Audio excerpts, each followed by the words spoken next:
Assalamualaikum warahmatullahi wabarakatuh. Perkenalkan, nama saya Rizky Diola dari kelas 2A Keperawatan. Di sini saya akan menjelaskan tentang asuhan persalinan yang terdiri dari skala pertama, 2, ketiga, dan keempat. Yang pertama, skala pertama, pembukaan. Menurut Rohani dan kawan-kawan 2011, infartu ditandai dengan keluarnya lendir bercampur darah karena serviks mulai membuka dan mendatar. Darah berasal dari pembuluh darah kapiler sekitar kanalis cervicalis karena pergeseran ketika serviks mendatar dan membuka. Skala 1 adalah skala pembukaan yang berlangsung antara pembukaan 0 sampai 10 cm. Pembukaan lengkap. Proses ini terbagi menjadi 2 fase. Yang pertama, fase laten 8 jam, di mana serviks membuka sampai 3 cm, dan fase aktif 7 jam, di mana serviks membuka antara 3 sampai 10 cm. Kontraksi lebih kuat dan sering terjadi selama fase aktif. Pada permulaan HIS, skala pembukaan berlangsung tidak begitu kuat sehingga parturen, ibu yang sedang bersalin, masih dapat berjalan. Lama skala 1 untuk primigravida langsung 12 jam, sedangkan pada multigravida sekitar 8 jam. Berdasarkan kurva Friedman, diperhitungkan pembukaan multigravida 2 cm per jam. Dengan perhitungan tersebut, maka waktu pembukaan lengkap dapat diperkirakan. Sula Setiawati dan Nugraheni 2010. Menurut Friedman, fase percepatan memulai fase persalinan dan mengarah ke fase lengkung maksimal. Fase lengkung maksimal itu adalah waktu ketika pembukaan serviks terjadi paling cepat dan meningkat dari 3 sampai 4 cm sampai sekitar 8 cm. Pada kondisi normal, kecepatan pembukaan konstanta rata-rata 3 cm per jam, dengan kecepatan maksimal tidak lebih dari 1,2 cm per jam pada nulipara. Pada multipara, kecepatan rata-rata pembukaan selama fase lengkung maksimal 5,7 cm per jam. Fase perlambatan adalah fase aktif. Selama waktu ini, kecepatan pembukaan melambat dan serviks mencapai pembukaan 8-10 cm, sementara penurunan mencapai kecepatan maksimum. Penurunan rata-rata nulipara adalah 1,6 cm per jam dan normalnya paling sedikit 1,0 cm per jam. Pada multipara, kecepatan penurunan rata-rata 5,4 cm per jam dengan kecepatan minimal 2,1 cm per jam. Menurut Varney 2004. Menurut Sulistiawati dan Nugraheni 2010, asuhan-asuhan kebidanan pada skala 1 yaitu: yang pertama, ada pemantauan terus-menerus kemajuan persalinan menggunakan partograf. 2. Pemantauan terus-menerus vital sign. Yang ketiga, pemantauan terus-menerus terhadap keadaan bayi. Yang keempat, pemberian hidrasi bagi pasien. Yang kelima, menganjurkan dan membantu pasien dalam upaya perubahan posisi dan ambulansi. Yang keenam, mengupayakan tindakan yang membuat pasien nyaman. Yang ketujuh, memfasilitasi dukungan keluarga. Selanjutnya kita akan masuk ke fase skala 2, pengeluaran janin. Skala 2 mulai bila pembukaan serviks lengkap, umumnya pada akhir skala 1 atau pembukaan skala 2 dengan kepala janin sudah masuk dalam ruang panggul. Ketuban pecah sendiri. Bila ketuban belum pecah, ketuban harus dipecahkan. Kadang-kadang pada permulaan skala 2, wanita tersebut mau muntah atau muntah disertai rasa ingin mengedan kuat. HIS akan lebih timbul sering dan merupakan tenaga pendorong janin pula. Di samping itu, HIS wanita tersebut harus dipimpin meneran pada waktu ada HIS. Di luar ada HIS, denyut jantung janin harus diawasi. Menurut Wijossastro 1999. Selanjutnya, menurut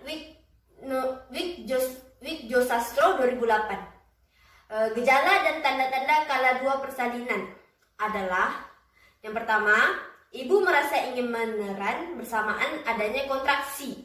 Yang kedua, ibu merasakan adanya peningkatan tekanan pada rektum atau vaginanya. Yang ketiga, vulva vagina dan sphincter ani membuka. Meningkatnya pengeluaran lendir bercampur darah. Penata laksanaan fisiologis skala 2. Penata laksanaan didasarkan pada prinsip bahwa skala 2 merupakan peristiwa normal yang diakhiri dengan kelahiran normal tanpa adanya intervensi.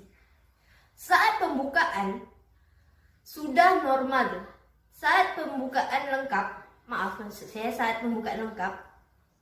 anjurkan ibu meneran sesuai dorongan alamiahnya dan beristirahat di antara 2 kontraksi. Jika menginginkan ibu dapat mengubah posisinya, biarkan ibu mengeluarkan suara selama persalinan dalam proses kelahiran berlangsung. Ibu akan meneran tanpa henti selama 10 detik atau lebih, 3-4 kali per kontraksi, menurut Sagadi 1995. Meneran dengan cara ini dikenal sebagai meneran dengan tenggorokan terkatup atau falsafah manuver. Meneran dengan cara ini berhubungan dengan kejadian menurunnya DJJ dan rendahnya Apgar. Asuhan kala 2 persalinan. Menurut Rohani dan kawan-kawan 2011, asuhan kala 2 persalinan merupakan kelanjutan tanggung jawab bidan pada waktu pelaksanaan asuhan kala 1 persalinan, yaitu sebagai berikut. Yang pertama, adanya evaluasi kontinu kesejahteraan ibu. Yang kedua, evaluasi kontinu kesejahteraan janin. Yang ketiga, evaluasi kontinu kemajuan persalinan. Yang keempat, perawatan tubuh wanita. Yang kelima, asuhan pendukung wanita dan orang terdekatnya beserta keluarga. Yang keenam, persiapan persalinan. Yang ketujuh, penata laksanaan kelahiran. Yang kedelapan, pembuatan keputusan untuk penata laksanaan kala 2 persalinan. C. Kala 3 pengeluaran plasenta. Partus kala 3 disebut pula kala uri. Kala 3 ini seperti dijelaskan tidak kalah pentingnya dengan kala 1 dan kala 2. Kelainan dalam memimpin kala 3 dapat mengakibatkan kematian karena pendarahan. Kala uri dimulai sejak bayi lahir lengkap sampai plasenta lahir lengkap. Terdapat 2 tingkat pada kelahiran plasenta. Yang pertama, melepasnya plasenta dari implantasi pada dinding uterus. Yang kedua, pengeluaran plasenta dari kavum uteri, menurut Wikjo Sastro 1999. Menurut Sulistiawati dan Nugraheni 2010, lepasnya plasenta sudah dapat diperkirakan dengan memperhatikan tanda-tandanya, yaitu: yang pertama, uterus mulai berbentuk bundar. Yang kedua, uterus terdorong ke atas karena plasenta dilepas ke segmen bawah rahim. Yang ketiga, tali pusat bertambah panjang. Yang keempat, terjadi perdarahan. Perubahan fisiologis kala 3. Pada kala 3 persalinan, otot uterus menyebabkan berkurangnya ukuran rongga uterus secara tiba-tiba setelah lahirnya bayi. Penyusutan ukuran rongga uterus ini menyebabkan implantasi plasenta karena tempat implantasi menjadi semakin kecil, sedangkan ukuran plasenta tidak berubah. Oleh karena itu, plasenta akan menekuk, menebal, kemudian terlepas dari dinding uterus. Setelah lepas, plasenta akan turun ke bagian bawah uterus atau bagian atas vagina, menurut Rohani dan kawan-kawan 2011. Penata laksanaan fisiologis skala 3.